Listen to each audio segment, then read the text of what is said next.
गोदातीरी ज्ञान पर्वणी घेऊन उत्सव आला, गोदातीरी ज्ञान पर्वणी घेऊन उत्सव आला। वसंत व्याख्यानमाला ही वसंत व्याख्यानमाला, वसंत व्याख्यानमाला आली वसंत व्याख्यानमाला।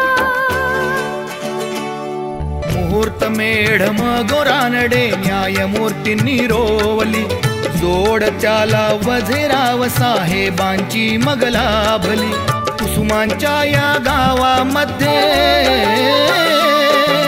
कुसुमांच्या या गावामध्ये ज्ञान यज्ञ पेटला, कुसुमांच्या या गावामध्ये ज्ञान यज्ञ पेटला।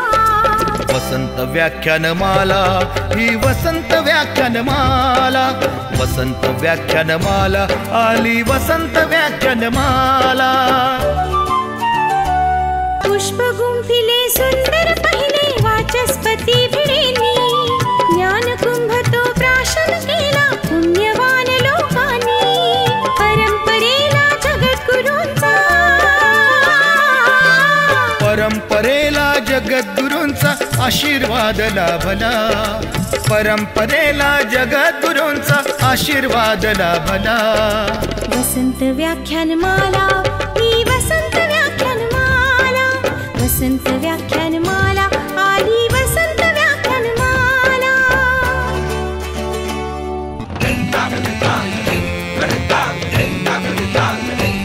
अहो देव मामलेदार पटांगण फुलू फुलू लागले, लोकहिताला शिलेदार ही निस्वार्थी लाभले।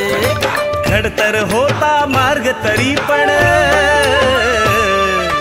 खडतर होता मार्ग तरी पण जागर ना थांबला, खडतर होता मार्ग तरी पण जागर ना थांबला। वसंत व्याख्यानमाला ही वसंत व्याख्यानमाला, वसंत व्याख्यानमाला आली वसंत व्याख्यानमाला। गांधी नेहरू सरोजिनी अंधोंडो केशव कर्वे, स्वप्न दिले स्वातंत्र्यवीरांनी स्वतंत्रतेचे नवे। स्वरलतिकेचा स्वरसागर हा, स्वरलतिकेचा स्वरसागर श्री गोदेला भेटला। वसंत व्याख्यानमाला ही वसंत व्याख्यानमाला, वसंत व्याख्यानमाला आली वसंत व्याख्यानमाला।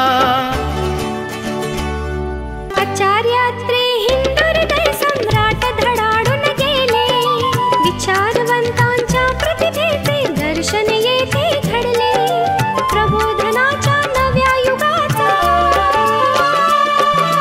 प्रबोधनाच्या नव्या युगाचा पुरस्कार हा झाला, प्रबोधनाच्या नव्या युगाचा पुरस्कार हा झाला। वसंत व्याख्यानमाला ही वसंत व्याख्यानमाला, वसंत व्याख्यानमाला आली वसंत व्याख्यानमाला।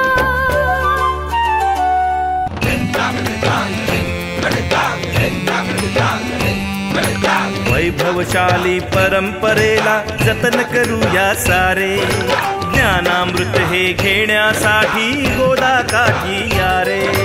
कला गुणांचा संस्कारांचा,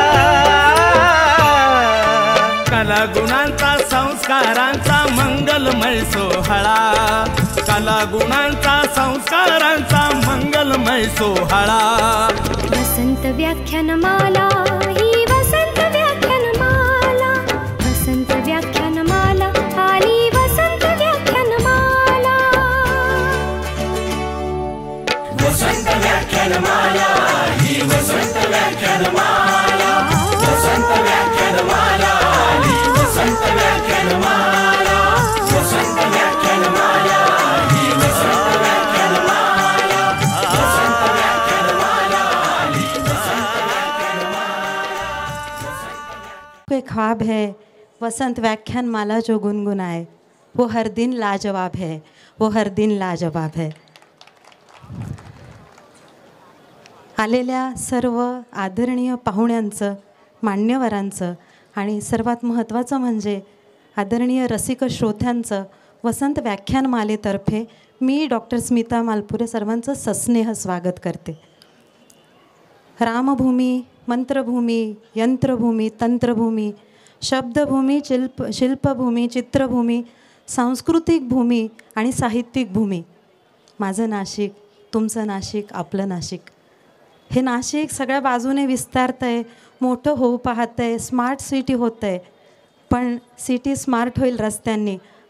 स्मार्ट सिटी होण्यासाठी माणसं स्मार्ट झाली पाहिजेत. आणि माणसं स्मार्ट होण्यासाठी अशी व्यासपीठं जन्माला येऊन ती निरंतर चालू राहिली पाहिजेत. तेव्हा 100 वर्ष पूर्ण केलेल्या या वसंत व्याख्यानमालेच्या व्यासपीठाला मानपूर्ण वंदना देते. एकदा जोरदार टाळ्या या व्यासपीठासाठी वाजवूयात. असं म्हणतात की व्यासपीठावर आधी व्यास येऊन विराजमान होतात, म्हणून व्यासपीठाचा कायम आदर करायचा असतो. तिथे वेळेत जायचं असतं आणि त्याची आदरांजली व्हायची असते. तर 100 वर्षापासून या व्यासपीठावर इथे व्यास विराजमान आहेत असं म्हणायला हरकत नाही. ह्या अतिशय सुंदर अशा गोदातीरी आपण सर्व जमलेलो आहोत देव मामलेदार पटांगणावर. वसंत व्याख्यानमालेचं हे 101वं पुष्प, म्हणजे शतकोत्तराची वाटचाल आणि दुसऱ्या शतकाचं हे पहिलं पुष्प. या पहिल्या पुष्पाची सुरुवातही तितकी दिमागदार देखणी झाली पाहिजे. त्यासाठी कीर्ती कला मंदिराच्या ज्या रेखाताई नाडगौडा आहेत, त्यांची कन्या आदिती पानसे यांनी कोरिओग्राफ केलेला एक नृत्य. आता या नृत्याची एक कथा आहे. अगदी आत्ता 22 जानेवारीला रामजन्मभूमीचा जो इतका मोठा सोहळा जगभर पाहिला गेला, तिथून फोन आला चक्क नाशिकमध्ये की नाशिकच्या ह्या कला मंदिरातून एक नृत्य अयोध्येला सादर होईल का. आणि त्याची अटही अशी होती की इतक्या वेळात सादर करायचं आहे आणि त्याच्यातली जी पदं असणार आहेत ती पदं ही संस्कृतमधल्या रामभद्राचार्यांनी लिहिलेल्या गीतरामायणातलीच असायला हवीत, असा निकष होता. ह्या निकषाला पार पाडत नाशिकच्या कला मंदिराच्या ह्या सगळ्या गुणी मुली आणि त्याबरोबर ईश्वरीची सुंदर संगीत आणि वादनाची साथ संयोजन तिने केलं. ज्ञानेश्वर कासार आणि ईश्वरी दसक्कर यांनी ते गायलं. सुजित काळेने तबल्याची साथ दिली. अतिशय अथक परिश्रमानंतर 15 दिवसाच्या मेहनतीनंतर एक फार सुंदर अशी कलाकृती तयार झाली. त्या कलाकृतीमध्ये आपण राधाकृष्णाची भेट कायम पाहिली आहे. ह्याच्यात आपण रामसीतेची भेट ते स्वयंवरापर्यंतचा त्यांचा पुष्पवाटिकेमधला प्रवास बघणार आहोत. अगदी तुम्ही मन, कान, डोळे सगळे उघडे ठेवा आणि ह्या सगळ्या मुलींचा सुंदर नृत्याचा आविष्कार करून आपण ह्या व्याख्यानमालेची सुरुवात करूया. कीर्ती कला मंदिराच्या सर्व नर्तिका.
महाराज जे अवघ्या 2-3 मिनिटांमध्ये आपल्यामध्ये उपस्थित होतील. ते आल्यानंतर मी माझं जे काही स्वागत आणि प्रास्ताविक आहे ते सादर अशासाठी करणार आहे की महाराजींना आपल्या संस्थेची माहिती व्हावी. वसंत व्याख्यानमालेचा हा सगळ्या 100 वर्षांची जी काही वाटचाल झालेली आहे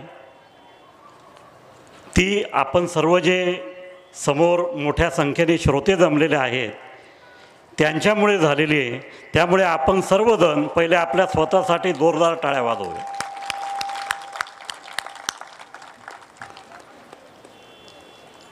श्रोते आणि श्रोत्यांना ज्ञानदान करण्यासाठी येणारे इथे मोठमोठे विद्वान वक्ते या 2 लोकांचा संगम जो आहे तो होऊ शकतो. ते वेळोवेळी संस्थेला मदत करणाऱ्या संस्था, दातृत्ववान व्यक्ती, कारण शेवटी सगळं काम करायचं तर मोठा आर्थिक खर्च असतो आणि हा खर्च भागवण्यासाठी मला अतिशय या ठिकाणी अभिमानाने सांगावंसं वाटतं की ही जी काही वसंत व्याख्यानमालेची 100 वर्षांची वाटचाल सुरू आहे, अखंडपणे सुरू आहे. त्याचं कारण अगदी नगरपालिका काळापासून या संस्थेच्या पाठीशी नगरपालिका अनुदानाच्या रूपेने भरभक्कम मदत करत देत राहिली. त्यानंतर महापालिकेची स्थापना झाली आणि महापालिकेच्या स्थापनेपासून देखील या संस्थेच्या पाठीशी महापालिका भरभक्कमपणे उभी राहिली. आता आपण गेल्या वर्षी या व्याख्यानमालेचं स्वरूप जे काय आहे ते लोकल ते ग्लोबल असं करण्यामध्ये यशस्वी झालो. आपण सगळं बदलतं जे काही तंत्रज्ञान आहे ते आपण या ठिकाणी अवगत केलं आणि गेल्या वर्षी 100व्या वर्षाच्या निमित्ताने आपण जगातून 11 वक्ते बोलवले होते.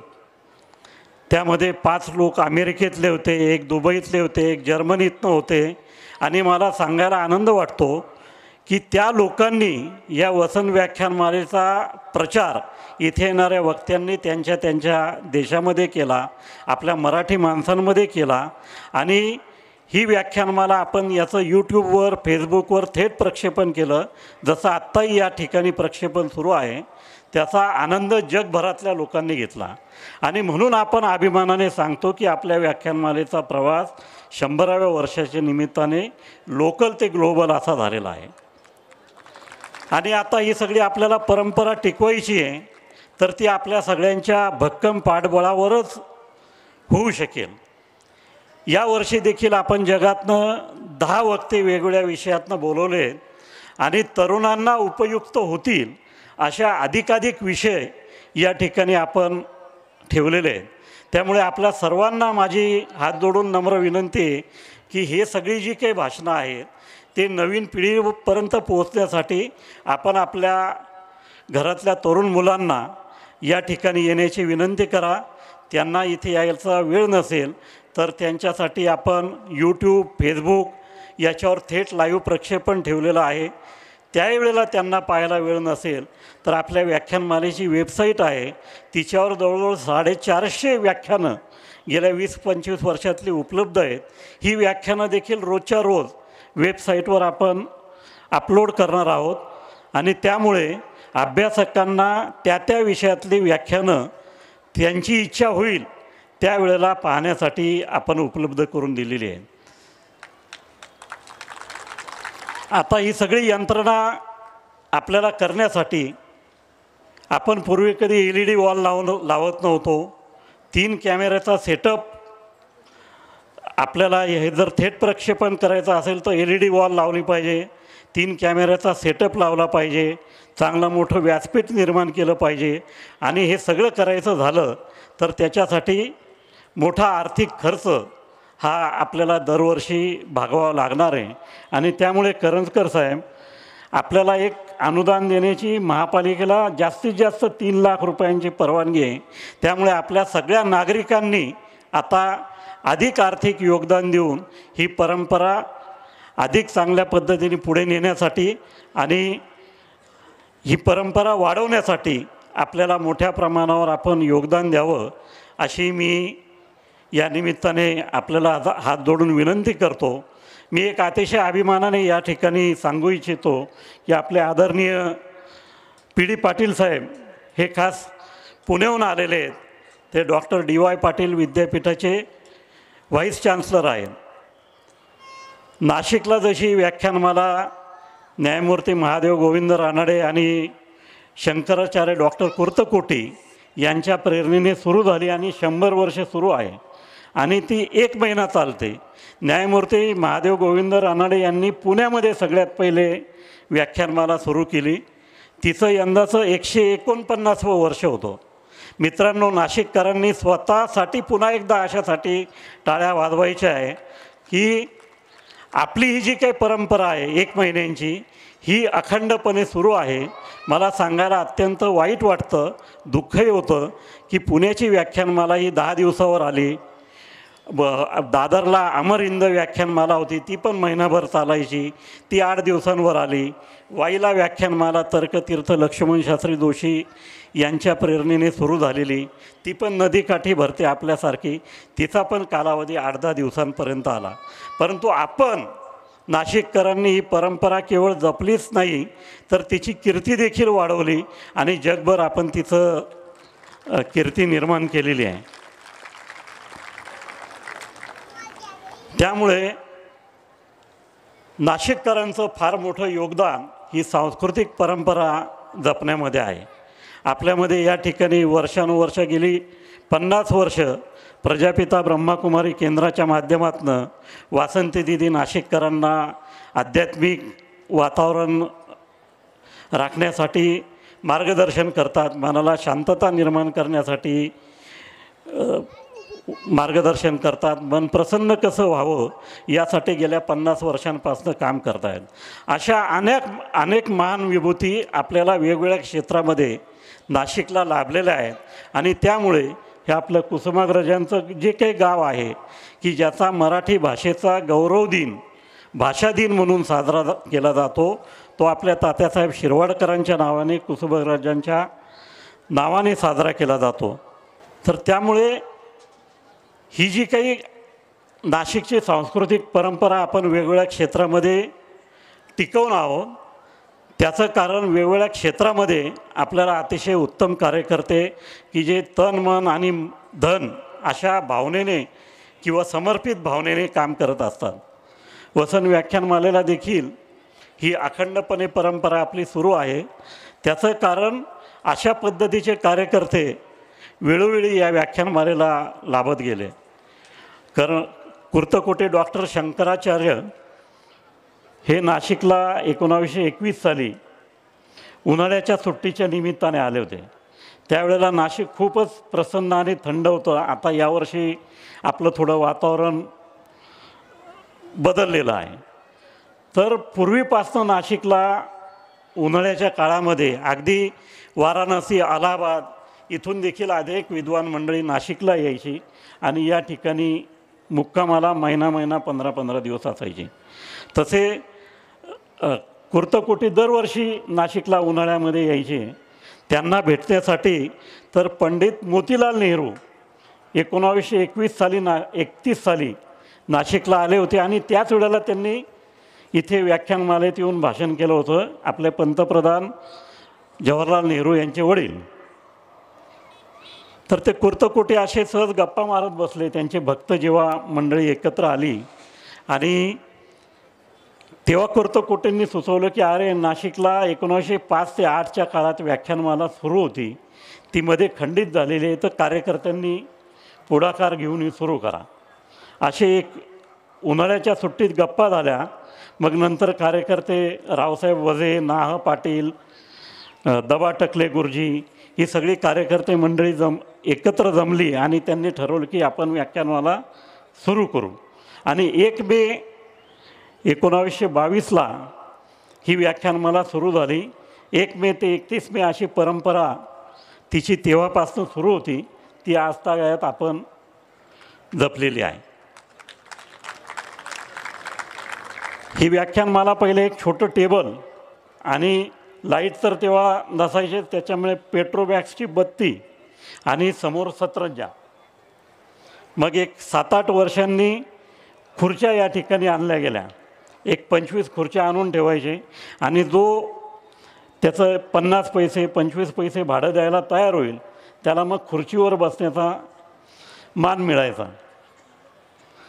या अशा हे सगळे छोट्या छोट्या गोष्टी अनेक नवीन पिढीला माहिती नाहीत की संस्थेची वाटचाल किती कठीण परिस्थितीतनं झालेली आहे. आणि त्यावेळेला वक्ते देखील आपण पोस्टमनचं 15 पैशाचा कार्डवर पत्र जायचं आणि वक्ते या ठिकाणी यायचे.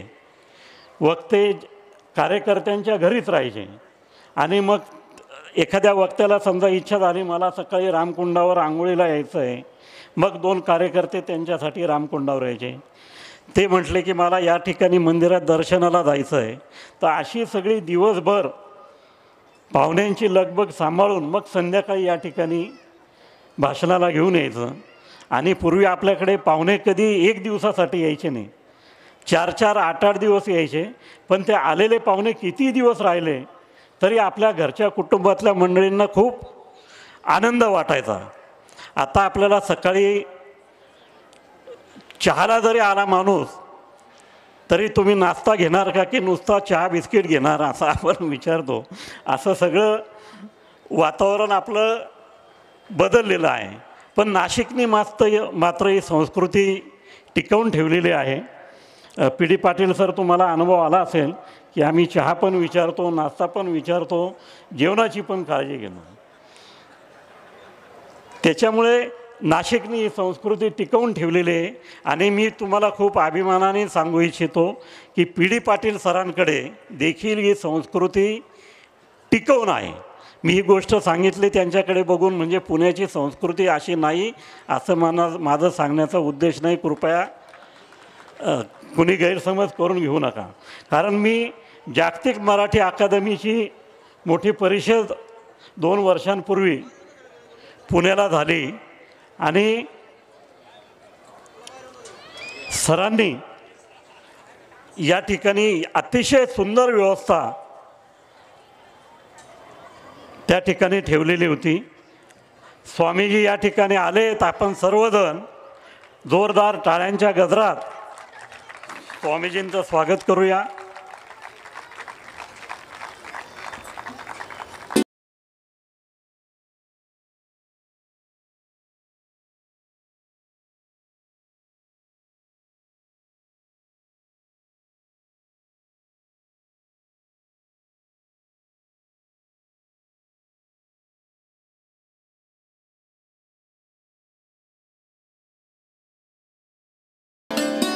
जोपर्यंत स्वामीजी येत आहेत तोपर्यंत तुम्हाला मला सांगायला आवडेल की अयोध्येचा हा जो इतके दिवस चाललेला प्रपंच होता, तेव्हा जेव्हा मुख्य साक्षीची वेळ आली तेव्हा असं विचारण्यात आलं की असे कुठे लिहिलेले आहे की राम अयोध्येला जन्माला आला.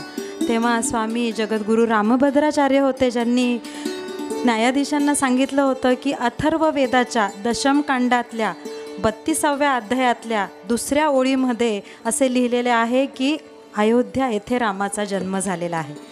एका मिनिटात त्यांनी हे सगळं असं अख्खं रामचरितमानस, ज्यांना मुखोद्गत आहेत, ज्यांनी 80 पुस्तकं लिहिलेली आहेत, संस्कृत गीत रामायण लिहिलेलं आहेत, ज्यांना सगळ्यात मोठे पुरस्कार मिळालेले आहेत म्हणजे पद्मविभूषण, पद्मभूषण आणि ह्या वर्षीचा म्हणजे 2024चा सर्वोच्च मानाचा असा ज्ञानपीठ पुरस्कार देखील रामभद्राचार्यांना मिळालेला आहे.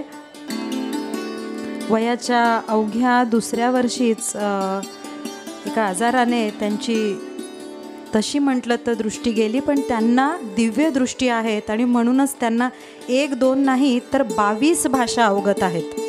तर 22 भाषांवर प्रभुत्व असलेले जगद्गुरू स्वामी रामभद्राचार्य आता आपल्यात आलेले आहेत. त्यांच्यासोबत त्यांचे उत्तराधिकारी देखील आज आपल्यात आलेले आहेत, आचार्य रामचंद्र दासजी, जे नंतर त्यांची हे चालवणार आहेत.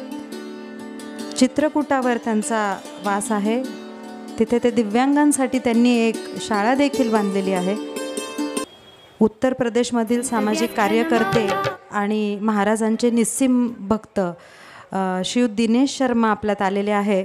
त्यांचा सन्मान करण्याची विनंती मी कार्यकारी मंडळ सदस्य श्रीयुत विजय काकड यांना करते. दिनेशजी शर्मा त्यांनी व्यासपीठावर यायचे. एकदम मराठमोळं आणि नाशिकचं स्वागत आहे. सुंदरसे शेले आहेत.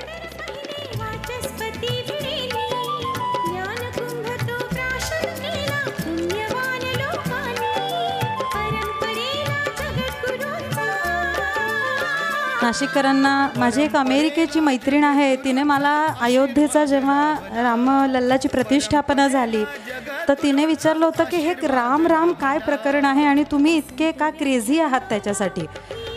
तर मी तिला म्हटलं की राम हा देव नाही आहे, हा राम हा विचार आहे आणि राम हा आमच्या कणाकणात आहे आणि गोदावरी आमच्या मनामनात आहे. ती असं अखंड आमच्यातनं वाहते आहे. ती नदी नाही आहे, ती देवी आहे आणि म्हणूनच आम्ही तिला गोदामाता म्हणतो. हे असे विचार आणि ही अशी संस्कृती जगवायची असेल, टिकवायची असेल तर साहित्याची ही मंदिरं अशी अविरत चालली पाहिजेत. आपण इथे गोदाकाठीला खूप सारी मंदिरं आहेत, पण मला असं वाटतं की हे जे व्यासपीठ आहे ना, हे देखील एक साहित्याचं मंदिर आहे. कारण इथून विचारांची देवाणघेवाण होते आणि ह्याच्यातूनच मनातला राम जागा होतो.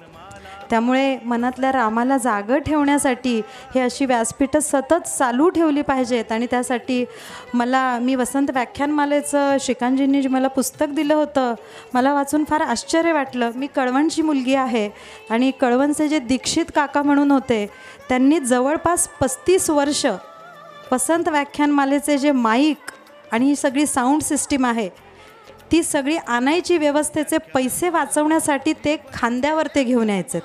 दीक्षित काका हे ओतूरचे होते आणि तेव्हा मला फार विशेष वाटलं की ही मंडळी किती मनापासून ह्या सगळ्या कामाशी जुळलेली होती आणि किती संपूर्णपणे त्याच्यात त्यांनी वाहिलं गेलेलं होतं. आजही अशी काम करणारी लोकं आपल्यात आहेत. जमलेल्या सर्वांनाच मी आवाहन करते की येणाऱ्या वर्षीची म्हणजे 2025ची वसंत व्याख्यानमाला अजून यशस्वी करण्यासाठी आपल्याला जो काही हातभार आपल्या पद्धतीने लावता येईल तो आपण नक्की लावावा. 5 मिनिटातच जगद्गुरूंचं आगमन होते.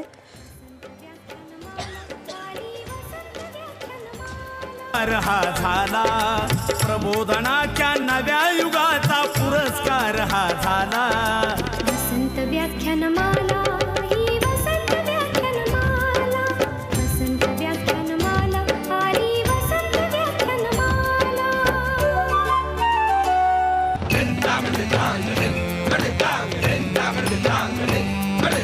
वैभवशाली परंपरेला जतन करूया सारे.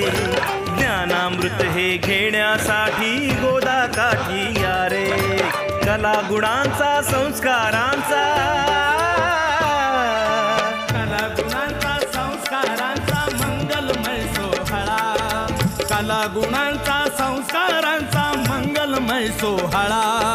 वसंत व्याख्यानमाला ही वसंत व्याख्यानमाला, वसंत व्याख्यानमाला आली वसंत व्याख्यानमाला. वसंत व्याख्यानमाला ही वसंत व्याख्यानमाला, वसंत व्याख्यानमाला आली वसंत व्याख्यानमाला, वसंत व्याख्यानमाला ही वसंत व्याख्यानमाला, वसंत व्याख्यानमाला आली वसंत व्याख्यानमाला. गोदा तीरी ज्ञान पर्वणी घेऊन उत्सव आला.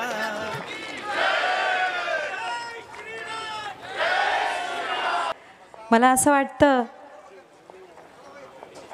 कि वो खुलूस वो ज्ञान के मोती लुटा के चलता है, वो खुलूस वो ज्ञान के मोती लुटा के चलता है, सभी को अपने गले से लगा के चलता है. उसके कद का अंदाज़ कोई करे भी तो कैसे, उसके कद का अंदाज़ कोई करे भी तो कैसे. वो तो आसमान है पर सर झुका के चलता है, वो तो आसमान है पर सर झुका के चलता है. जगद्गुरूंसाठी हे अतिशय योग्य ओळी मला वाटल्या. सर्वप्रथम मी जगद्गुरू स्वामी रामभद्राचार्य यांचं पुष्पगुच्छ देऊन स्वागत करण्याची विनंती श्रीयुत विजय हाके जे उपाध्यक्ष आहेत वसंत व्याख्यानमालेचे त्यांना करते. श्रीयुत विजय हाके यांनी जगद्गुरूंचा स्वागत करावं.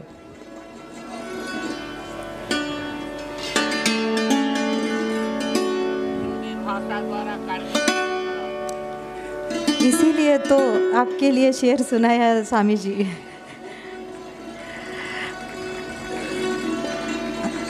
जगद्गुरु का स्वामी रामभद्राचार्य इनका सम्मान कर रहे हैं श्रीयुत विजय हाके जो उपाध्यक्ष है वसंत व्याख्यानमाला के, और उनके साथ अभी हम सब में जो उपस्थित हुए हैं वो है आचार्य रामचंद्र दास जी जो कुलपति है, जो उत्तराधिकारी है. बस हमारा थोड़ा प्यार है रामचंद्र जी, तो मैं श्रीकांत बेनी जी से विनंती करूंगी जो अध्यक्ष है इस वसंत व्याख्यानमाला के, वो उनका स्वागत करें. रामचंद्र दासांचं स्वागत.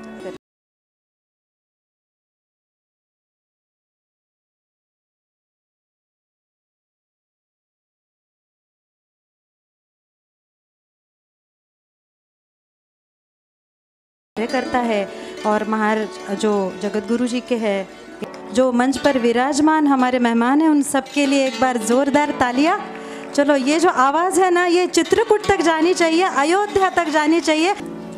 सबसे पहले हमारे जो संस्कार है, हमारी जो संस्कृति है, इसमें सबसे पहले दीप प्रज्वलन किया जाता है जिसमें हम कहते हैं कि अंधकार से प्रकाश की ओर, पृथ्वी से आकाश की ओर, निरामयता की ओर, यानी ये दीप प्रज्वलन हम कर रहे हैं. इस बार कुछ अलग तरीके से कर रहे हैं. इसको मराठी में हम बोलते हैं गंगाड़. तो गंगाड़ में जो है वो दीप जलाए गए हैं. ये गोदावरी को प्रदर्शित कर रहा है और इस पात्र में एक दिया जलाया हुआ है. हमारे यहाँ पे जो संस्कृति है हम गोदा मैया को दीपदान करते हैं, तो ये ज्ञान का दीप हम जलाने का एक वचन दे रहे हैं, वो भी स्वामी जी के सामने. तो चलिए अंधकार से प्रकाश की ओर चलते हैं, अज्ञान से ज्ञान की ओर चलते हैं.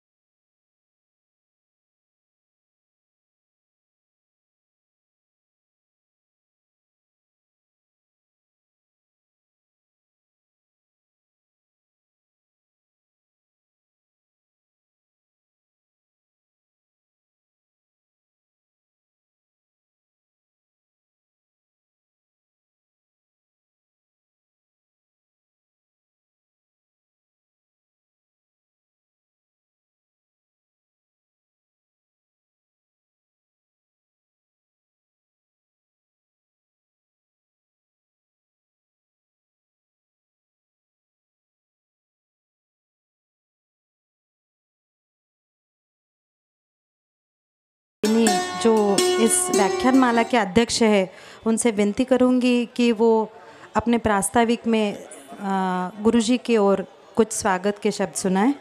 श्रीकांत बेनी जी.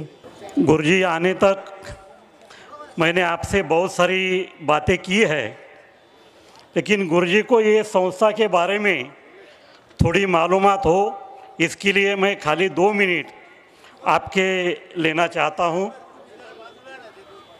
व्यासपीठ पर विराजमान आदरणीय पद्मविभूषण रामभद्राचार्य जी महाराज, जिन्हें हम जगतगुरु कहते हैं और पूरी दुनिया उनको एक संस्कृत के विद्वान इस तरीके से जानती है, और उनका करीबन 22 भाषा वो बोलते हैं और 4 भाषाओं के ऊपर उनका प्रभुत्व है.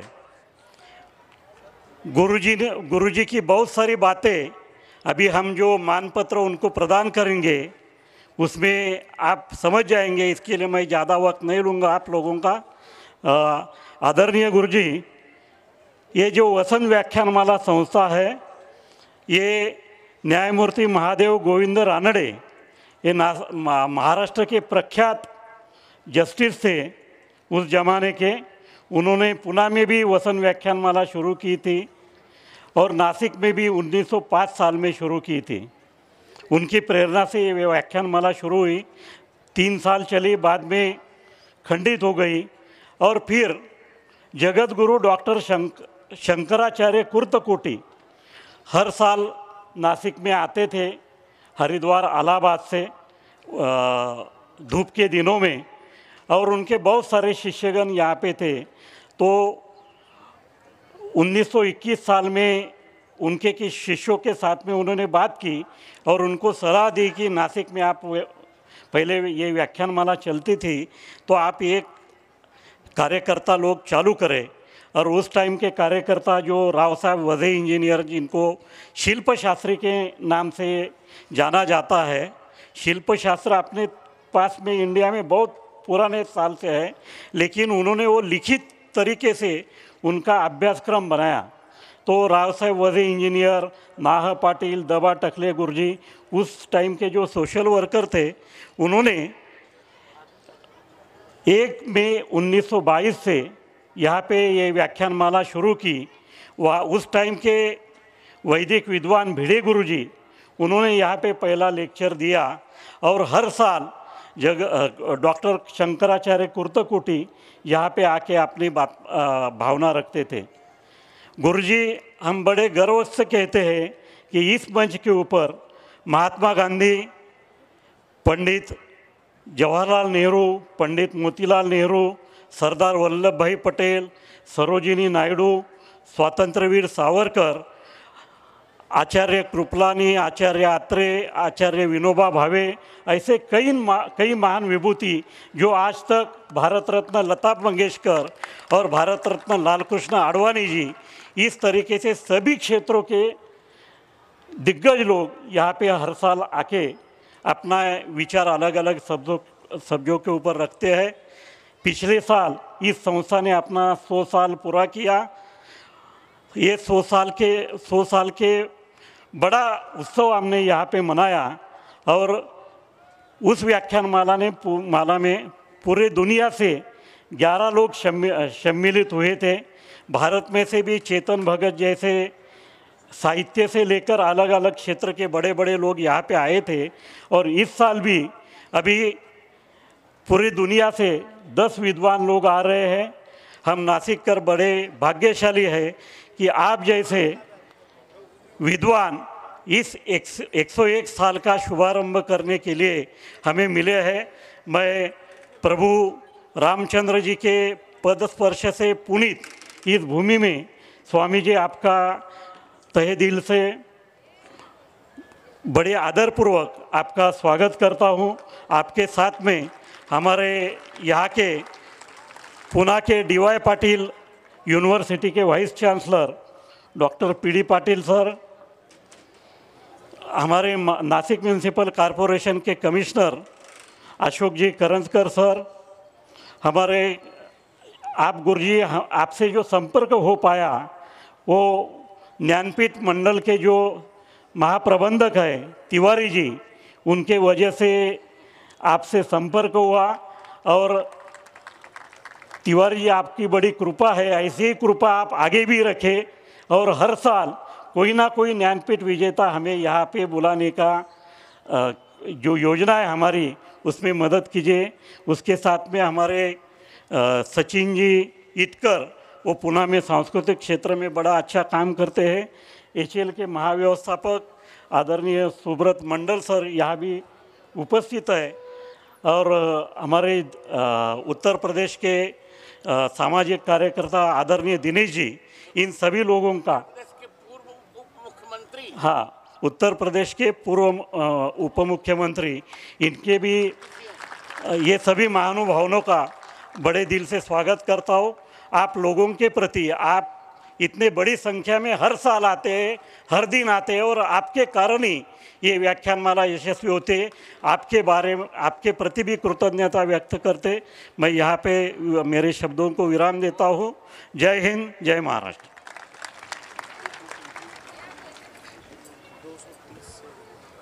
मैं स्वामी जी से कहना चाहूँगी कि उनके आने तक सबके चेहरे मुरझाए हुए थे, और अब के अगर सबके चेहरे के एक फ़ोटोग्राफ्स ले जाए तो उनका ज़िंदगी का ये सबसे अच्छा फ़ोटोग्राफ होगा। इतने सब खिले खिले लग रहे हैं। तो एक बार ज़ोरदार तालियां खुद के लिए, स्वामी जी के लिए, गोदा मैया के लिए और ये वसंत व्याख्यानमाला के लिए। जगतगुरु स्वामी रामभद्राचार्य जी को सन 2024 का सबसे सर्वोच्च मानांकन जिस पुरस्कार को है वो ज्ञानपीठ पुरस्कार से उनको सम्मानित किया गया है, उसकी घोषणा हुई है। नासिककर सारे इसके लिए बहुत ज़्यादा प्रभावित हुए हैं, बहुत ज़्यादा उत्साहित हुए हैं, आनंदी हुए हैं। तो इन सब नासिक के लोगों का प्यार इस नागरिक सम्मान दे के हम सेलिब्रेट करना चाहते हैं। तो मैं विनती करूँगी कि मानपत्र वाचन के लिए पहले तो मराठी में सुनेंगे स्वामी जी आप।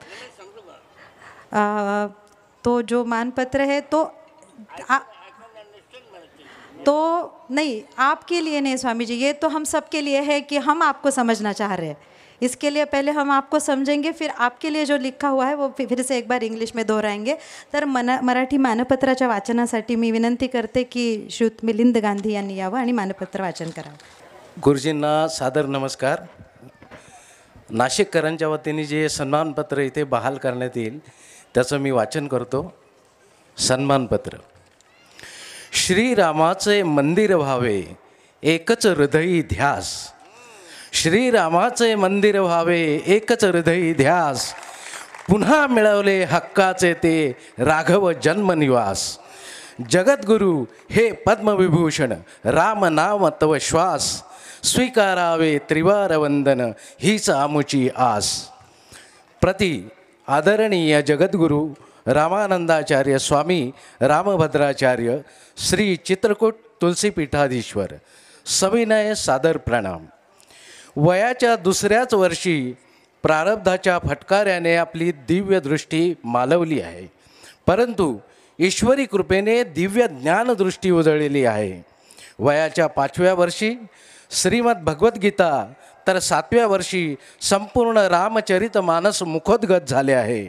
वैदिक अध्ययनाच्या प्रत्येक कसोटीत आपण अव्वल क्रमांकाचे यश संपादन केले आहे। आपल्या अलौकिक श्रुतज्ञानाने स्मृती संपदा विशाल झाली आहे। जिभेवरील शब्दांमृताने त्याची प्रचिती आली आहे। कुलाधिपती, व्याकरणाचार्य, PhD, डिलीट या पदव्यांनी आपली प्रतिभा सिद्धता केली आहे। 1975 पानांच्या संस्कृत शोध प्रबंधाची जगातील सर्वोत्तम प्रबंध म्हणून नोंद झाली आहे। तुलसीपीठाच्या स्थापनेत मूर्धाभिषेकाने रामानंदाचार्य पदाची आजीवन उपाधी आपणास लाभली आहे। या शतकातील पहिले प्रस्थानत्रयी भाष्यकार म्हणून मान्यता मिळाली आहे। धर्मचक्रवर्ती, राजशेखर, कविकुलरत्नपासून यशभारती, विश्वभारती, पद्मविभूषण तसेच ज्ञानपीठ पुरस्कारापर्यंत शेकडो मानांचे पुरस्कार आपल्या व्यक्तित्वाने धन्य झाले आहेत। आपल्या विपुल साहित्याने आपले अद्भुत चरित्र जगन्मान्य झाले आहे। संस्कृत भाषा आणि इतर अशा 22 भाषांवर आपले प्रभुत्व आहे। आपल्या वाणीत आणि लेखणीत परमात्म्याचे सत्व आहे। विविध साहित्य प्रकारात 204 ग्रंथांची आपण निर्मिती केली आहे। हजारो कथा प्रवचनातून आपल्या रसाळ अमृतवाणीने सनातन धर्माची गोडी भक्तांना लागली आहे। दिव्यांगांसाठी विश्वविद्यापीठाची आपण स्थापना केली आहे। विश्वशांती शिखर परिषदेतील आपल्या निरूपणाने हिंदवी धर्माची ध्वजा विश्वात फडकली आहे। 500 वर्षांपासूनचा अयोध्येच्या राम जन्मभूमीचा न्यायालयीन लढा आपण न्यायालयात सादर केलेल्या व मान्य झालेल्या 441 पुराव्यांनी जिंकला आहे। या ऐतिहासिक यशात आपल्या योगदानाचा सिंहाचा वाटा आहे। आज प्रभू श्रीरामाच्या या जनस्थानात गोदाईच्या काठी 101व्या वसंत व्याख्यानमालेत आपल्या कार्यकर्तृत्वाचा गौरव करताना आम्हा नाशिककरांना विलक्षण आनंद होत आहे। गोदाईचे तीर्थ आणि उपस्थित नाशिककर त्याची साक्ष देत आहेत। आपणास निरामय दुर्गायुष्य लाभो आणि आपल्या ज्ञानसूर्याने संपूर्ण विश्वातील अज्ञानाचा अंधकार दूर हो हीच प्रार्थना. साष्टांग दंडवत. आपले कृतज्ञ श्रीकांत बेणी अध्यक्ष आणि सर्व कार्यकारी मंडळ वसंत व्याख्यानमाला नाशिक. धन्यवाद. ऐसे अपेक्षा करती हूँ कि स्वामी जी को काफ़ी सारी चीज़ें इसमें से अवगत हो गई होंगी, फिर भी सब कुछ हो गया, फिर भी अभी हर्षी रोहन कपाड़िया जो है इन्होंने आपके लिए अंग्रेजी में भी मानपत्र का वाचन करने का ठान लिया है, तो मैं उनको मंच पे आमंत्रित करूंगी. हर्षी जी आए और इंग्लिश में उसका उद्गार करें. I'd like to say heartfelt thank you for the opportunity. ये अमूल्य भेंट मिली है कि मैं आज कुछ शब्द प्रमाणपत्र के द्वारा मानपत्र के द्वारा बोल सकूं. Thank you. Your heart so desired to build the Sri Rama temple. You won back the birthplace after a long, hard battle. O Jagat Guru, Padma Vibhushan, you breathe the Rama Nam. Our only humble request, please accept our pranam. To Honorable Jagat Guru, Ramanandacharya Swami Ramabhadracharya, Sri Chitrakoot Tulsi Peethadishwara, please accept our humble pranam. At the tender age of only 2 years, destiny's cruel stroke took away the light from your eyes. But God's grace bestowed divine knowledge unto you and illuminated your mind and soul. You memorized Srimad Bhagavad Gita at the age of 5 and the complete Ramacharitmanas at the age of only 7. In every test of Vedic studies, you have achieved top rank. Your memory is enriched with the wealth of knowledge you have gathered, and this is evident every time you speak. The degrees such as Kuladipati, Vyakaranacharya, PhD, and doctorate literature only reflect the genius that you are. Your 1,975-paged Sanskrit thesis has been recorded as the best thesis in the world. The degrees during the establishment of Tulsi Peeth, you were conferred with the lifetime title of Ramanandacharya Pada. You have been recognized as the first Prasthanatrayi commentator of this century. From Dharma Chakravarti, Rajashekhar, Kavikula Ratna to Yasha Bharti, Vishwa Bharti, Padma Vibhushan and Jnanapeeth Award, hundreds of awards have been blessed by your persona. Your rich literature has made the world recognize your amazing achievements. You have mastered over 22 languages, including Sanskrit. There is an essence of the divine in your speech and writing. You have authored 204 books in various literary genres. Pardon me. You have authored 230 books in various literary genres. Through thousands of kathas and sermons, devotees have gotten a taste of the Sanatan Dharma with the elixir of your speech. You have established a university for the specially abled. Your presentation at the World Peace Summit has upheld the flag of Hinduism for the entire world to witness. The 500-year-long court battle of Ram Janmabhoomi at Ayodhya has been won owing to the 441 evidences submitted by you and accepted in the court of law. Your contribution commands a lion's share in the historic success. Today, we, the residents of Nashik, and the extreme happy honor your work, we are too honored to honor your work in the 101st edition of Vasanta Vyakhyanamala at the banks of Godavari at the Janasthan abode of Prabhu Sri Ram. The sacred waters of Godavari and all the citizens of Nashik present here are witnessing this blessed phenomenon. May you have a long, peaceful life, and may the darkness of ignorance in the entire universe be dispelled by the brilliant sun of your knowledge. Sashtang Dandavat, gratefully yours, Shrikant Beni, President and Executive Committee, Vasanta Vyakhyanamala, Nashik. Thank you. Thank you. Thank you.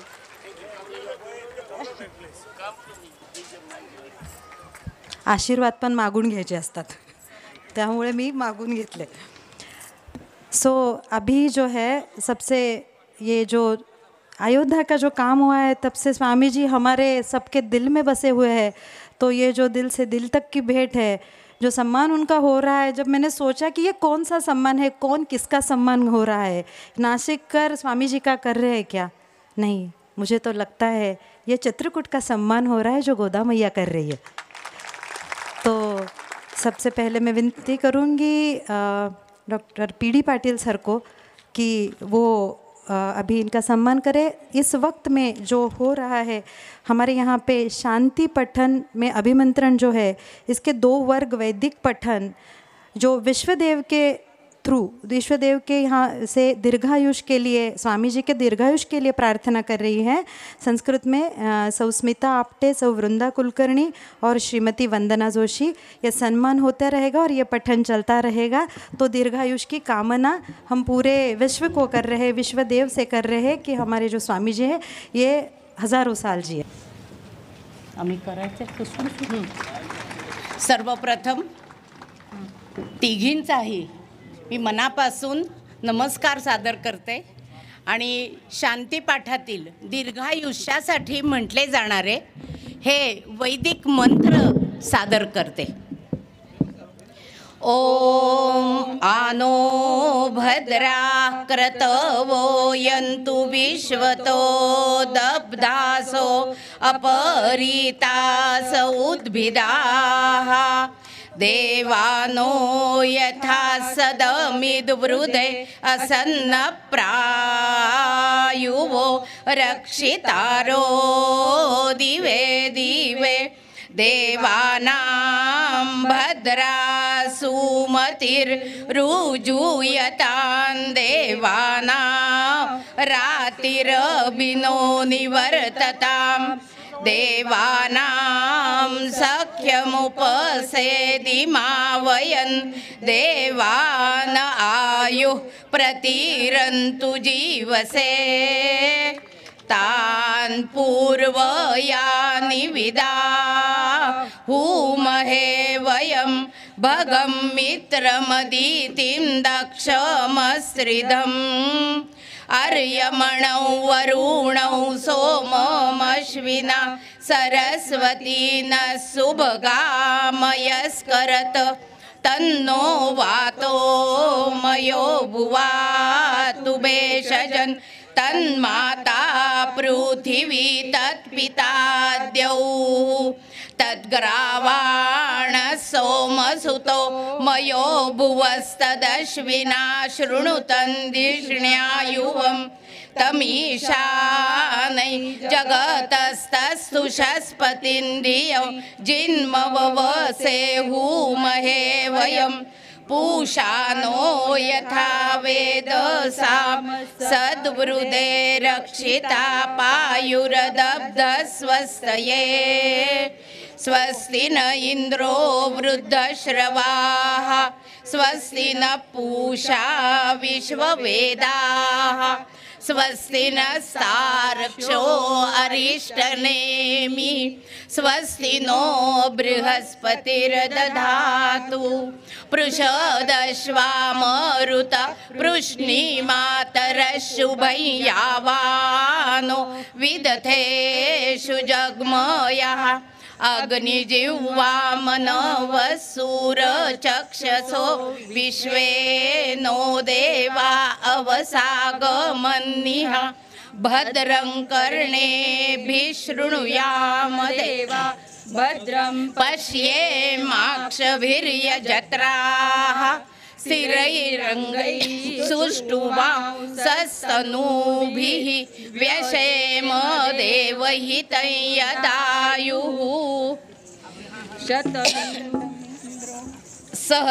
सहस्राक्षेण शतचारदेन शतायुषा हविषाहार्षमेनं शतं यथेमं शरदो न यातीन्द्रो विश्वस्य दुरितस्य पारम् शतं जीव शरदो वर्धमानः शतं हेमन्तान् शतमु वसन्तान् शतमिन्द्राग्नि सविता बृहस्पतिः शतायुषा हविषेमं पुनर्दुः आहारशन्त्वा विदन्त्वा पुनरागा पुनर्नवा सर्वांगः सर्वन्ते चक्षुः सर्वमायुष्यते विदम् ओम शांति शांति शांति। तो मैं अभी आगे का जो है श्रीयुत पीडी पाटिल जी जो कुलपति है डॉक्टर DY पाटिल विद्यापीठ के पिंपरी पुणे के, उनको मैं विनती करूंगी कि वो अपना मनोगत सुनाए। स्टेज पर उपस्थित सभी सम्मानीय और स्वामी जी धर्म चक्रवर्ती महामहोपाध्याय कवि कुल रत्न वाचस्पति श्री चित्रकूट तुलसी पीठाधीश्वर जगद्गुरु रामानंदाचार्य स्वामी रामभद्राचार्य जी महाराज, जीवन पर्यंत कुलाधिपति जगद्गुरु रामभद्राचार्य दिव्यांग विश्वविद्यालय चित्रकूट। आज हम सभी उपस्थित मान्यवर, आज हम लोग सभी भाग्यवान हैं। नासिक में ये वसंत उत्सव बनाया जा रहा है और उस उपस्थिति में आज साक्षात रामभद्राचार्य जी, जगतगुरु रामभद्राचार्य उपस्थित है। ये जो क्षण है ये नासिक के इतिहास में सुवर्ण अक्षरों में लिखा जाएगा। उनका दर्शन आज हम सब लोगों को प्राप्त हो रहा है। मुझे खुशी है कि मैंने जब 22 जनवरी में उनका अमृत महोत्सव अयोध्या में चल रहा था, मेरी उपस्थिति वहाँ पे थी। जब राम जी की स्थापना हो रही थी तब जिनके आंखों में आंसू थे वो थे रामभद्राचार्य जी। ऐसे व्यक्ति के दर्शन आदरणीय श्रीकांत बेनी जी और हाके साहब और सभी उनके सहकारी उनके कारण ही हो रहा है, क्योंकि ऐसे ही व्यक्ति गए शतक में, इनका शतक पूरा हुआ है, अब ये द्विशतक की तरफ जा रहे हैं और द्विशतक के पहले वो साल में रामभद्राचार्य जी के हाथ से ये ओपनिंग हो रहा है। ये बहुत शुभ वार्ता है। मुझे बहुत खुशी है जिन्होंने राम का स्थापना के लिए राम की जगह जहाँ भी उनका जन्म हुआ वो उनको अंतचक्षु से और अंतर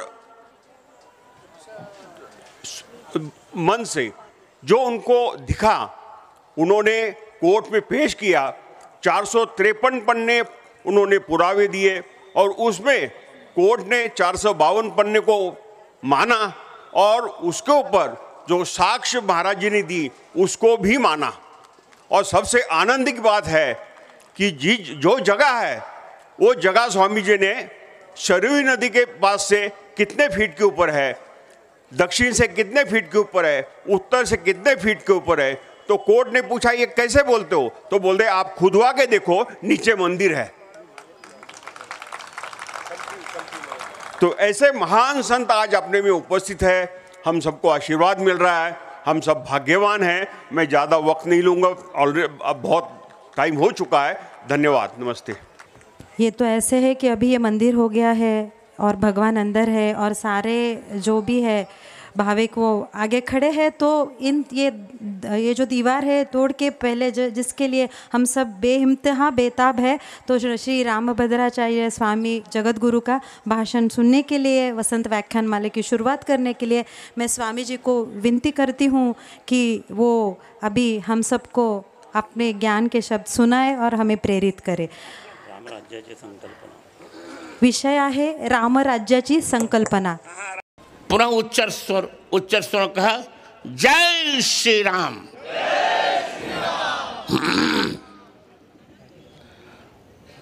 हरि ओम यो ब्रह्माणं विदधाति पूर्वं यो वै वेदांश्च प्रहिणोति तस्मै तमहदेवमात्मबुद्धि प्रकाशम मुमुक्षुर्वै शरणमहं प्रपद्ये। रामाय रामभद्राय रामचंद्राय वेधसे रघुनाथाय नाथाय सीताया पतये नमः। श्री सीतानाथ समारंभां श्रीरामानंदार्य मध्यमाम् अस्मदाचार्य पर्यन्तां वंदे श्री गुरु परंपरां। तुलसीं तुलसीपीठं सीतारामौसलक्ष्मणौ मंदाकिनीं चित्रकूटं कामदं मारुतं स्तुवे। संवेद स्वर में राघवेंद्र प्रसन्नतासाठी कीर्तन करा। श्री राम जय राम जय जय राम, श्री राम जय राम जय जय राम, श्री राम जय राम जय जय राम, श्री राम जय राम जय जय राम, जय श्री राम।